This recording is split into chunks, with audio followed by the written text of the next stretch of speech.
रुपाली चाकणकर यांनी राज्य महिला आयोगाच्या अध्यक्षपदाचा राजीनामा दिल्यानंतर आता राष्ट्रवादीच्या महिला प्रदेशाध्यक्षपदाचा त्यांनी राजीनामा दिलाय। उपमुख्यमंत्री सुनेत्रा पवार यांच्याकडे चाकणकरांनी आपला राजीनामा सुपूर्द केलाय। रुपाली चाकणकर यांनी राजीनामा दिल्यानंतर सोशल मीडियावर पोस्ट करत आपली भूमिका मांडली आहे। खरात प्रकरणाबाबत पहिल्या दिवशीच मी माझी भूमिका स्पष्ट केली आहे। आजही तीच स्पष्ट आणि ठाम भूमिका असल्याचं म्हणत सुनेत्रा पवारांशी चर्चा केल्यानंतर राजीनामा दिल्याचं चाकणकरांनी सांगितलंय। दरम्यान या सगळ्या संदर्भात रुपाली ठोंबरे पाटील आपल्याला प्रतिक्रिया देणार आहेत। त्यांच्यासोबत माझे सहकारी अभिजित पोते आहेत। आपण थेट अभिजितकडे जाऊयात। अभिजित, सुमित, नाशिकच्या अशोक खरात प्रकरणी आता रुपाली चाकणकरांना दुसरा धक्का म्हणावा लागेल। पहिल्यांदा राज्य महिला आयोगाच्या अध्यक्षपदाचा राजीनामा दिल्यानंतर त्यांच्याच पक्षातून रुपाली ठोंबरेंनी जी मागणी केली होती की आता तुम्ही पक्षातून जे पद आहेत त्याचा देखील राजीनामा द्या, नैतिकतेच्या आधारावर तुम्ही तोही राजीनामा दिला पाहिजे, अशी मागणी सुषमा अंधारे असतील, रुपाली ठोंबरे असतील किंवा इतर काही राज्यातल्या महिला नेत्या असतील त्यांनी केल्या होत्या। आणि काल रात्री उशिरा सुनेत्रा पवारांकडे रुपाली चाकणकरांनी राजीनामा जो आहे महिला प्रदेशाध्यक्ष पदाचा तो सोपवलाय। या सगळ्यानंतर आता रुपाली ठोंबरे आपल्यासोबत आहेत। त्यांची काय नेमकी मागणी आहे? दोन्ही नेत्या एकाच पक्षात आहेत तरी देखील का त्यांनी रुपाली चाकणकरांच्या दोन्ही अध्यक्षपदाच्या राजीनाम्याची मागणी केली आणि आता पुढची भूमिका काय आहे? सुनेत्रा वहिनींना त्या भेटणार आहेत। काल त्या नाशिकला जाऊन आल्यात। आज सीपी जे संदीप कर्णिक आहेत त्यांना ते भेटल्यात नाशिक सगळ्या अशोक खरात प्रकरणी। आपण थेट रुपाली ठोंबरेंकडे जाऊया।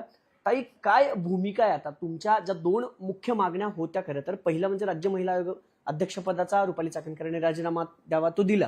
काल महिला प्रदेशाध्यक्ष पदाचा पक्षाचा तोही दिलाय। आता काय मागणी? एक लक्षात घ्या, भोंदू बाबा 10वी नापास कोंबडी चोराचा जो महिलांवरील अत्याचार अन्यायाचा गुन्हा उघडीस आला, त्या गुन्ह्यामध्ये राज्य महिला आयोग म्हणून ज्या काही हस्तक्षेप, त्यांच्याशी असलेले फोटो, ट्रस्टवर असलेली नावं, त्यांच्या व्यवहारात किंवा ज्या महिला तिथं जात होत्या त्या महिलांनी जेव्हा त्या खरात बाबाची तक्रार केली तर पोलिसांवर आणलेला दबाव, या सगळ्या गोष्टी राज्य महिला आयोगाच्या माजी अध्यक्षा रुपाली चाकणकर यांनी केल्या। आता त्या राष्ट्रवादी काँग्रेस पक्षात, मीही राष्ट्रवादी काँग्रेस पक्षात, परंतु मी पक्षात आहे म्हणून त्यांच्या त्या गुन्ह्याला समर्थन करू शकत नाही ना।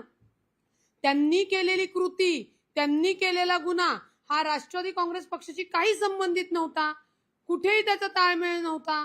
त्याच्यामुळे राष्ट्रवादी काँग्रेस पक्षाच्या माध्यमातून माननीय अजितदादांच्या ज्या बहिणी आहेत त्यांनी सातत्याने राष्ट्रीय अध्यक्ष सुनेत्रा वहिनींकडे तक्रारी केल्या, लेखी केल्या, भेटून केल्या आणि सांगितलं की अशा या महिलेसोबत आम्ही पक्षामध्ये कसं काम करणार। त्यामुळे पक्षाची तर तिच्या कृत्याशी संबंध नसल्यामुळे तातडीने राज्य महिला आयोगाच्या पदाचा पण सरकारने राजीनामा घेतला आणि महिला प्रदेश अध्यक्ष होता तर तो राजीनामा त्यांनी नैतिकतेला धरून द्यायलाच पाहिजे होता, जो त्यांनी दिला नव्हता। आणि त्यांच्या गुन्ह्यामध्ये, ज्या भोंदू बाबाच्या गुन्ह्यामध्ये ज्या ज्या महिलांवर अन्याय अत्याचार झालेला आहे, शेवटच्या टोकापर्यंत तपास गेला पाहिजे। कोणामुळे झालं, कशामुळे झाले, कुणी पैसे पुरवले, कोणी एवढ्या महिला तिथं पाठवल्या, आणि सगळ्यात महत्वाचं राज्य महिला आयोगाकडे ज्या महिला येत होत्या त्या सगळ्या या भोंदू बाबाकडे वर्ग केल्या जायच्या। एक मिनिट फक्त थांबवतो। तुम्ही म्हणालात की सुनेत्रा वहिनींकडे पक्षातल्या अनेक महिला नेत्यांनी मागणी केली होती।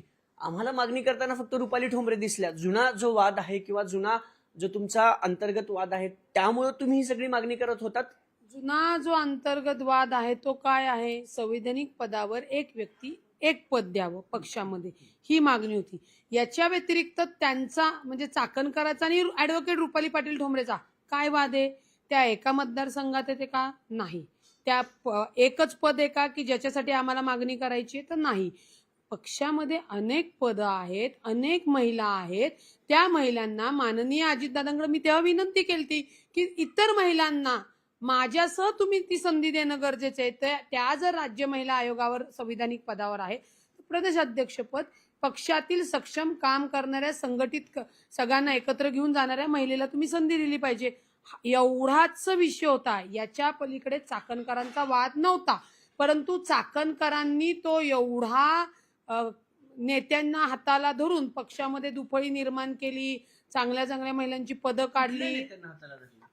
सुनील तटकरे साहेब आहेत, त्यांना हाताशी धरून त्यांनी सगळे पद काढणं, या सगळ्या गोष्टी केल्या। त्यामुळे वाद कोणता होता, फार मोठा वाद होता असा विषय नव्हता. आणि मुळामध्ये बोंधूबाबा प्रकरण आल्यानंतर तसंच राज्य महिला आयोगाच्या पदावर राहताना वैष्णवी हगवणे, संपदा मुंडे, भिसे या पीडितांचंही त्यांनी चारित्र्याचं शोषण केलंच ना. म्हणजे त्यांनी पदावर राहून या सगळ्यांचं राजकारण केलं, अन्याय केला असं तुम्हाला म्हणायचं? निश्चित पण त्या सगळ्या ठिकाणी जात होत्या. भिसे प्रकरणात ते त्यांच्या घरी गेल्या, हगवणे प्रकरणात गेल्या, हडपसरच्या त्या प्रकरणात गेल्या. त्या गेल्या, जाऊन केलं काय? दिवे काय लावले?